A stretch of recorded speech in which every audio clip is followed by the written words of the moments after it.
Hello, and welcome back to the Video Essay Podcast. I'm your host, Will DeGravio. On today's show, I am overjoyed to be joined by Kleber Mendonça Filho, the director of the new film, Pictures of Ghosts. The film is a documentary, an essay film. It appeared on the Sight and Sound survey of the year's Best Video Essays of 2023, and is truly one of my favorite films of this or really any year.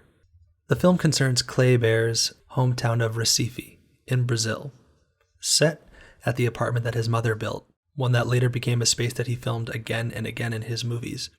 I watched the film via a screener link before recording this conversation with Kleber, and then was lucky enough to go and see it on the big screen at the IFC Center here in New York.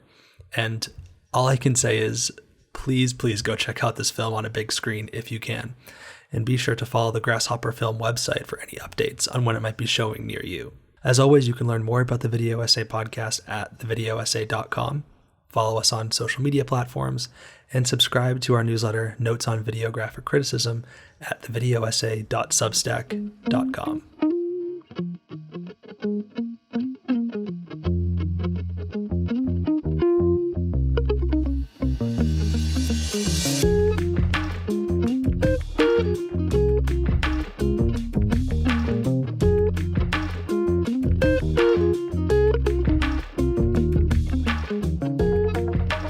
First question is, it's such a rich film that covers so many different areas. So I'm curious, when you meet someone on the street or wherever, and you say you've made this film, like how do you describe it? Just like briefly, what's the elevator description that you give to folks who you meet about it? It's still tough to describe the film because, of course, the easy way is to say it's a documentary, and I never really thought about a documentary while I was making it. But I also avoided seeing it as some kind of essay because it sounds too academic. I really thought that the film was about history and memory, and it's very much about film going and about making films and remembering images wherever they may be. So I think it's always a tough thing to do when I meet someone on the street and I try to describe what the film is. I'm curious about that because I think it so balances this very obviously personal story that you begin with, like literally your home, but then becomes about, more public movie going, the architecture of the city. So how did you think about that in creating the film, this kind of balance between the intensely personal, but then also the city and the movie going culture at large? Yeah, sometimes I'm surprised at how personal it finally is, because in the beginning we started the editing doing the downtown section of the film and focusing on the movie palaces. But at some point it just felt it felt too much like a catalog of movie palaces, and I began to get a little I wasn't really happy with the way the film seemed to be going. And at that time, we decided that we were going to move house. We were going to leave the apartment where I lived for many years, myself and Emily, my partner. And that's when the whole thing about the apartment kicked in, because I slowly came to remember that I shot many films at that place.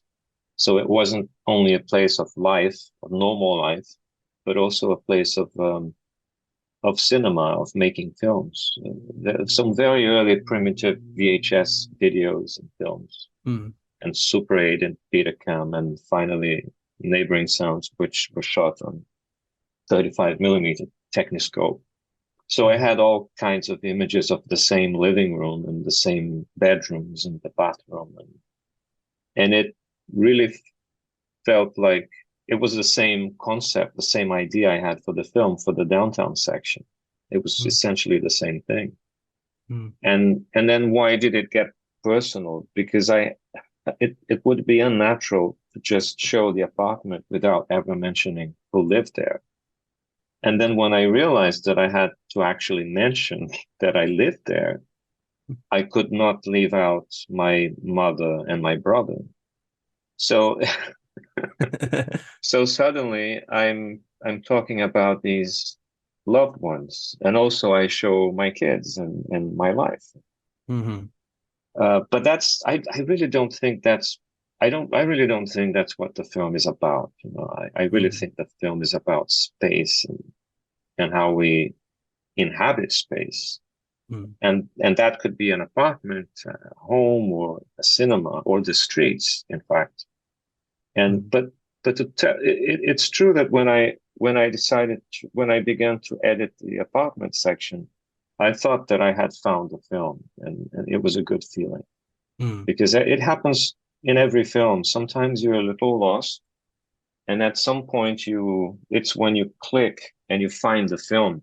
And the moment you find the film is always is a good moment because before that is everything was theory.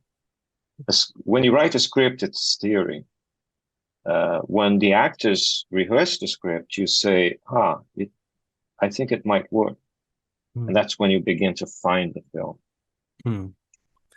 And so I'm curious, at what point did your script, your voiceover, at what point does that come into the process? Because I want to talk later, of course, about the footage itself and the montages, but is that an ongoing changing thing? Did you have a general outline at first? What is that process kind of like? I'm always curious to know. Back in 2014, I was invited to do a short film for a sports channel on the World Cup, the World Cup of football taking place in Recife.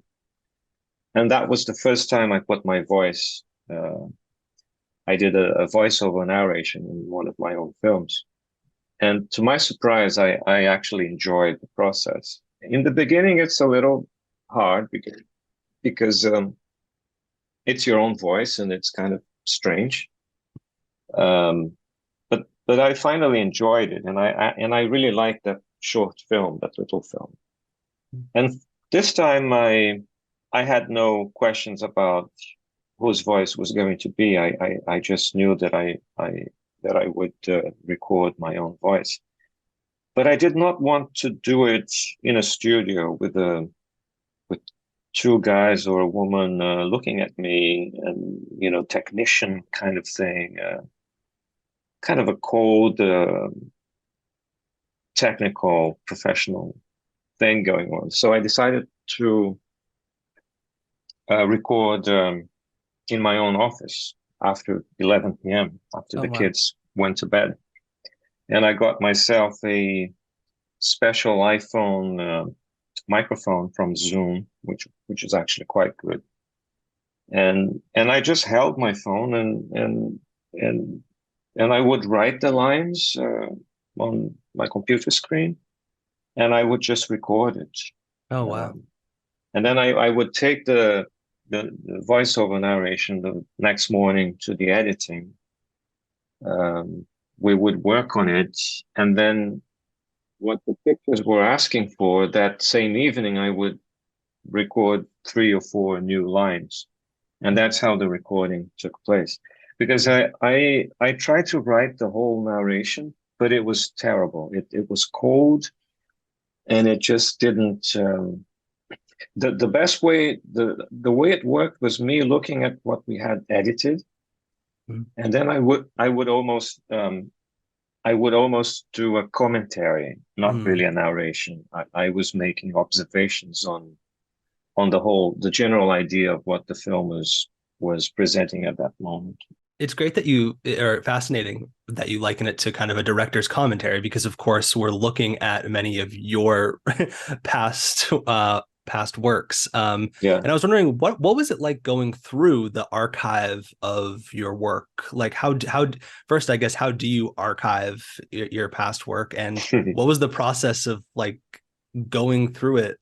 A while ago, I decided to call myself just as I talk to journalists, to say that I'm an amateur archivist, which is pretty good because most people don't even think about keeping their footage, and all of us, and I mean all of us today, we have we have our own images because we have these phones, and they're capable of making super high quality images. So if you take pictures of your friends, of places you like, of the city, of the sky, of cats, shooting video, this is all archived. It might not be interesting this afternoon because you shot it this morning, but wait 10 years or 15 years or 25 years. And these images will actually triple in, or maybe 10 times over, they will be more interesting in terms of what they mean, even historically, even down to looking at what you used to wear back in 2023. So I've been able to keep a lot of my images, all my VHS images, a lot of my photographs and negative, and I went back and had a look at this material, and it's not easy because you're looking at people you lost, you're looking at yourself. In my case, 32 years ago when I was 21. You might like yourself or you might dislike yourself looking at yourself in the past, which is something that you have to come to terms with. The many hours I have with Alexandre, one of the most amazing people I was lucky enough to meet in my life. They were nice conversations, but Kleber from 2023 wanted to ask the questions that young Kleber did not ask, and that was really frustrating. Mm-hmm. Given my life experience, my understanding, I think, of who he was. So it was extremely complex, but I have to say that it makes me incredibly happy to see people talking about him, talking about Joselice, my mother, because of the film, and somehow their strong personalities, they shine through somehow, the film, and they have caught people's attention. Mm. And I think it's absolutely fascinating to think that they are catching people's attention and saying, oh, that's a cool woman. That's an incredible man. I really like what he says here. I was moved when he talked about closing the cinema. And that was him. It's not something that was scripted. It just happened at that time, and he just said that, and it says a lot about who he was as a man and as a person. For those listening who may not have seen the film, he's the he was the projectionist at cinema in the city, and you featured this fantastic footage that you took of kind of the inside of the cinema up into the projection booth, him actually working on the material of the film. I think there's one where he talks about like projecting The Godfather so much that he's sick of the sounds of the Godfather. The Nino Rota theme music, he couldn't bear it. No, it's fantastic to get to spend some time with him in the film. And I was wondering, like, at what point, like when you're working with material like that, obviously you carry an association with it that, as the actual filmmaker of, when you originally shot it, it maybe more played like a documentary, or when you're shooting your films in the apartment, they more play like a fiction film. But at some point in this process, they become almost found footage or archival footage. And did that happen for you in working with the materials? Like, did that feeling change? Like, did you begin to treat them differently? You've kind of alluded to this maybe in your last answer. But I'm wondering if the footage began to feel like an archive, and perhaps, because you also use archival footage. There's footage of Janet Leigh and Tony Curtis in Brazil and that kind of thing. So did it begin to take on that quality for you at all? It's a very good question, because at some point, all bits of footage are treated the same. Mm-hmm. Of course, if I'm in the footage, if my family is in the footage, it does feel a little different because there is the very personal side to that. But when I see Janet Leigh and Tony Curtis at the Duarte Coelho Bridge, there is an emotional aspect to that footage, because in a very strange way, that bridge is part of my life because it's right in the downtown area. And it's a very well-known bridge. But at the same time, Tony Curtis and Janet Leigh are also part of my life because they have made indelible films. But they happen to come from the United States and Hollywood. And that's when the two worlds collide and people's minds just go when they see that footage, because it's almost like have you ever had the feeling of being in a movie theater and then then a major star or a major film or a filmmaker you admire is coming into the movie theater, and it's like when worlds collide, because movie theaters only show films. You're not supposed to have the films who made the films inside the movie theater. So it's a similar feeling. And the other thing is, when I said that all bits of footage are treated equal, it means that even outtakes from Neighboring Sounds, my first film, or VHS footage, or Tony Curtis and Janet Leigh, and also the pictures that I got from families, all of them, I'm really scanning every centimeter of that image because I'm interested in what's in the background. I want to know what Recife looked like in 1962. Look at those cars and look at the way that man walking on the other side of the bridge. Look at the way he wears his hat. We sold that bridge back in 2013. You know, that I had forgotten about that fridge. So all these details they come with each piece of footage, and then the film. I mean, I've said it a number of times. It's like you could make a documentary about New York City by getting a 4K file of Taxi Driver. And if you zoom into certain parts of the screen and leave out the original narrative, which is this fiction narrative about Travis Bickle, or maybe the 400 Blows, the Truffaut film shot in 1958 in Paris, even better because it's widescreen, so you have a larger area to play with. These films, they could be used as documentaries about the cities where they were shot, avoiding completely the main character and the main narrative. So I think that's why it's really fascinating to work with the footage that you find, the archival footage. It says a lot about time and places and people.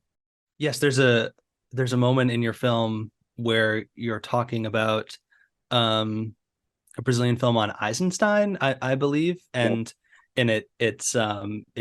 you say that it's actually the last record of the film print its distribution center, like in the actual one in real life. And so it's quite interesting, a moment that brings together kind of when you're talking about the war and the politics of the country, and then it also brings in like film politics and distribution and everything. And there's all these incidental things that film is capturing, right? Like, did you feel that in your going back and watching your own footage as well? There were things that you just saw it in a completely new way in doing it in this process? Well, I mean, the most dramatic thing is and it's in the film, the way our home changed over the years. It's very dramatic, and I happen to remember each decision made by my mother at the time and her reasoning behind the changes to making to the play. But for some reason, while you were asking your question, I remembered a film I really loved by Billy Wilder, Irma la Douce. was shot in Paris in 61, I think. And right in the opening, you can see the public market of Leal, which is completely gone now. It was demolished in, I think, in the 70s. Mm. It was one of the biggest food markets in France. And of course, Irma la Douce is not about Leal, but it was shot in and around Leal. And you can still see it. You can still see the way it was, even if it's not a documentary. And I love that. I think Taxi Driver also has a number of places which are have completely disappeared from New York City life. So I'm a big I really love that aspect of cinema. You tell a story and you make a film, and you are naturally making almost like a secondhand documentary in the background. It's so great to hear you in the talk about, like, because your brother was an architecture student, and your mother asked him to redesign the apartment, and so you bring us into all of these other characters in your, not family members, but they become characters for us in the film who we get to know. I'm wondering what the process of making the film was like for other people in your life who also have this familiarity with, because you say this is a film about space, and so then there's a great moment where you talk about how when you're creating the apartment, it goes from a normal apartment to a cinema apartment. And so I'm wondering if perhaps maybe how that we get a new version of the cinema apartment in this film. So what was that like, seeing it for people in your life in this new context too? I'm sure are used to seeing it pop up in your films, but now here it's taking on a totally different turn. I think most, well, I wouldn't say all, but most writers and artists, filmmakers, playwrights will, I don't think the correct word is steal, but maybe borrow or even unavoidably think about life when you're writing, when you're thinking.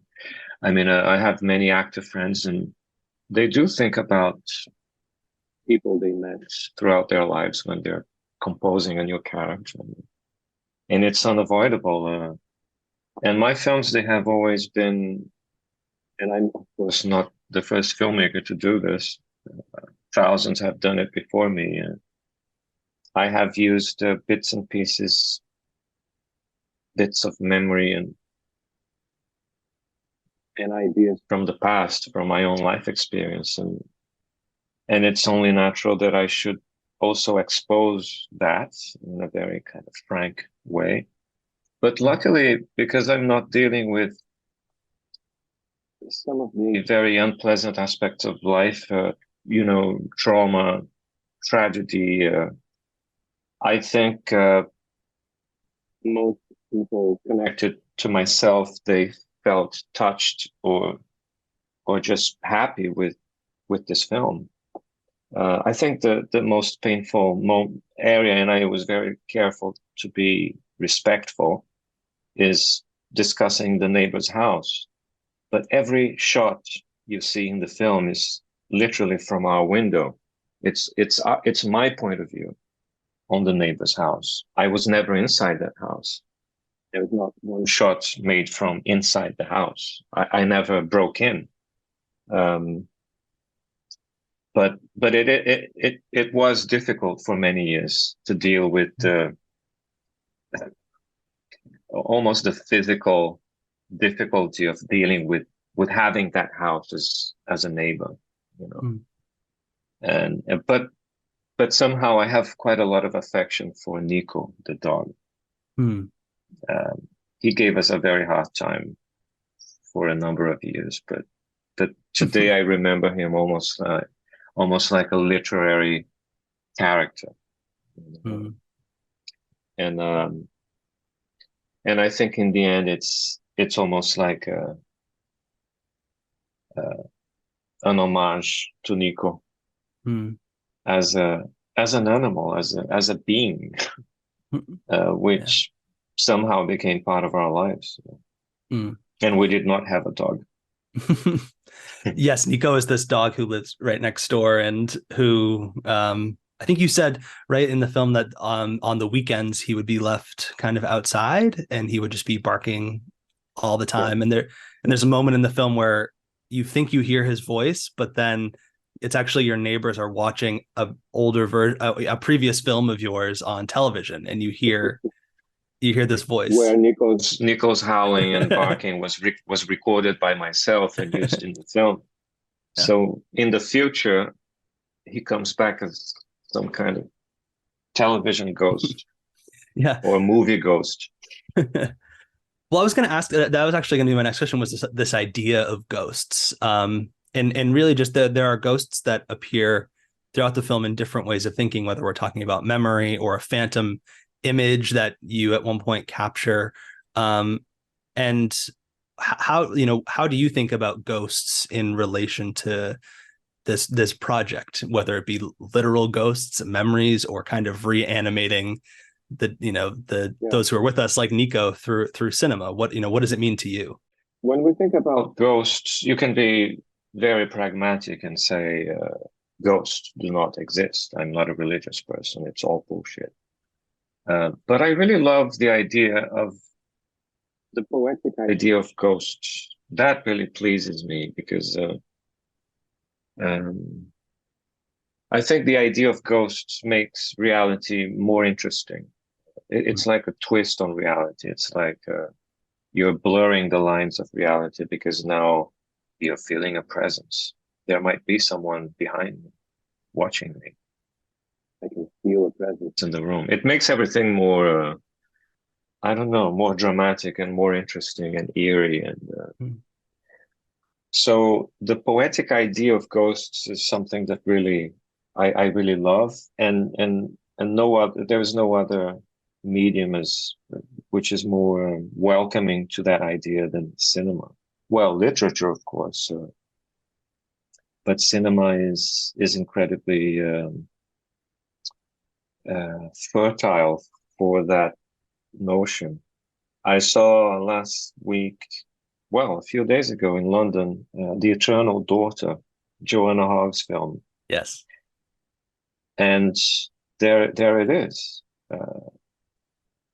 It reeks of ghosts all the time for all of its duration, and in a very emotional way, and it's eerie, and it's very specific to British cinema, and it reminded me of The Innocent. It's Tilda Swinton is an actress, and then she plays a second character, and that notion of the ghost image is so clever in the film and so heartfelt in the film.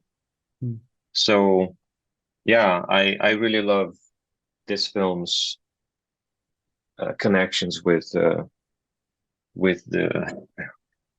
ghosts. Yeah, and I get questions like, so that photograph, was it really a ghost? And that's completely beside the point. The poetic notion of